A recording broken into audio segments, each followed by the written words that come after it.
It is Wednesday, December the 16th, and this is, of course, my news radar.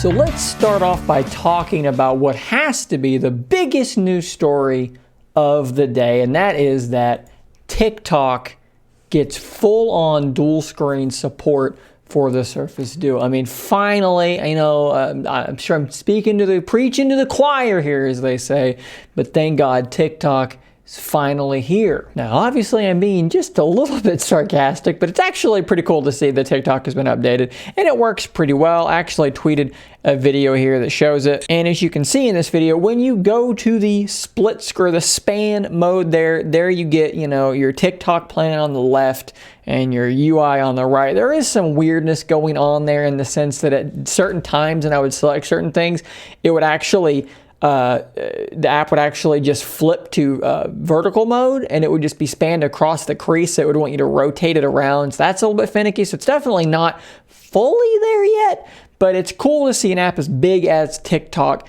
actually be updated to take advantage of the Surface Duo. Is this a sign of things to come? Probably not, but still cool to see.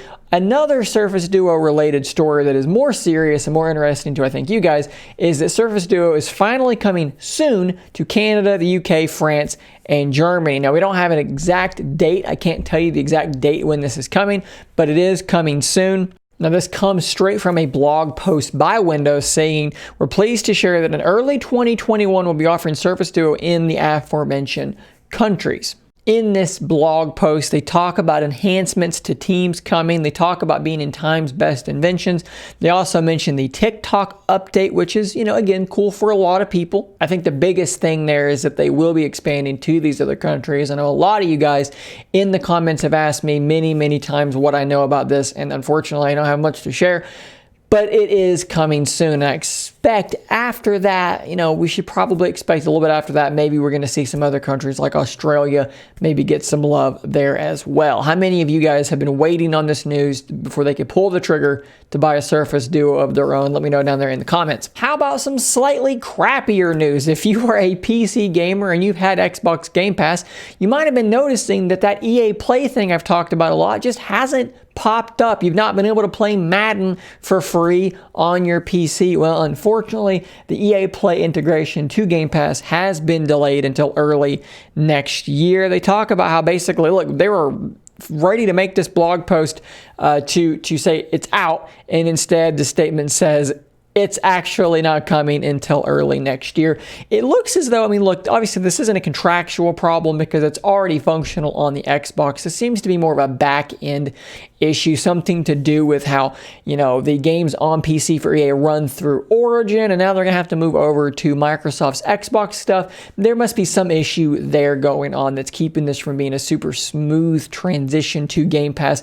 I'm really hopeful to see something early in 2021 because there's a lot of EA games in EA Play that I was definitely looking forward to playing. And sticking with the gaming news that might not be altogether positive, we have to talk about the Cyberpunk 2077 situation. So if you don't know, this game launched just a little while ago, and on the next-gen consoles, being the new Xbox Series and the PlayStation 5, the game runs fine. It's not tremendous, but it runs well enough on PC. If you have a high-end PC, you're not having any real problems. However, if you're on last-gen consoles, those systems that 100 million plus people have, the ones everyone has, a PS4 and the Xbox One, well, it's running like absolute garbage. And the problem there is that this game was, initially slated to be for those consoles only before we even knew about the next-gen consoles. And then the secondary issue is that it appears that CD Projekt Red has tried to game the system by basically not letting consumers know how busted the last-gen version of the game was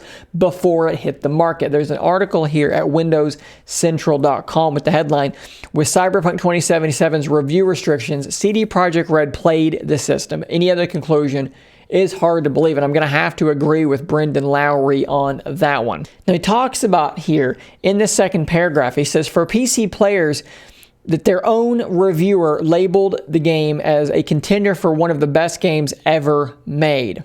Now, I'm sure you've seen on Twitter and pretty much everywhere all the crazy glitches. People looking like they've been pulled from an N64 game, super low res, low res textures, but also polygonally very low resolution. People turning around and everything, the car that was behind me in a different car, the people are gone, they've despawned, police officers spawning out of nowhere. The game is super, super buggy. And in particular, on the last gen versions, these bugs are, as he puts it, filled to the brim.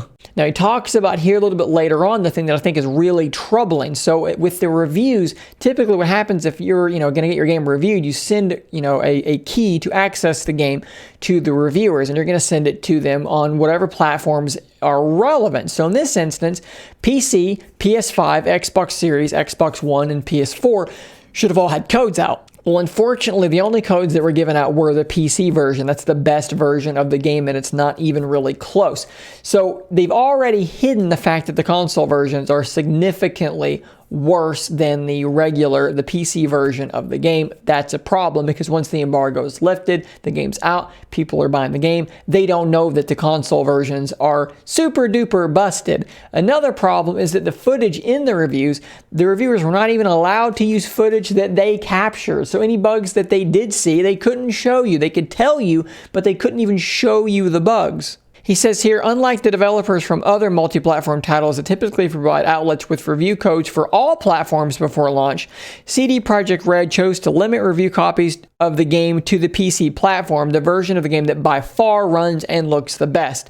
No official explanation has been given for this, and it seems clear that the developer intended to hide the game's poor performance on current-gen consoles so that the game would receive critical acclaim and sell well on all systems before, of course, people would find out how bad it was on the consoles. And then you look at the reviews on console. IGN gave Cyberpunk 2077 on Xbox One and PlayStation 4 a whopping 4 out of 10, calling it bad. And they say, please don't play Cyberpunk 2077 on the PS4 or the Xbox One. It is a shockingly bad way to play what is a fantastic RPG on other hardware.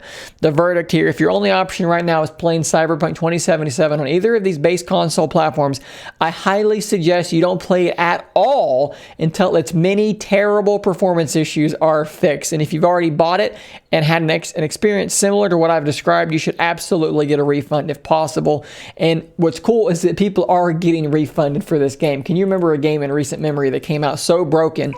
To this level, 8 million sold in pre-orders, massive, massive sales, and people are having to be refunded for how poorly the game is performing on the consoles that, again, everyone has. Not a good look by CD Projekt Red at all. So guys, that is all the news I have for you today. Be sure to check back every Monday, Wednesday, and Friday for the next edition of My News Radar. And until next time, stay nerdy, my friends. If you enjoy my content, please consider becoming a Scary If Literal member.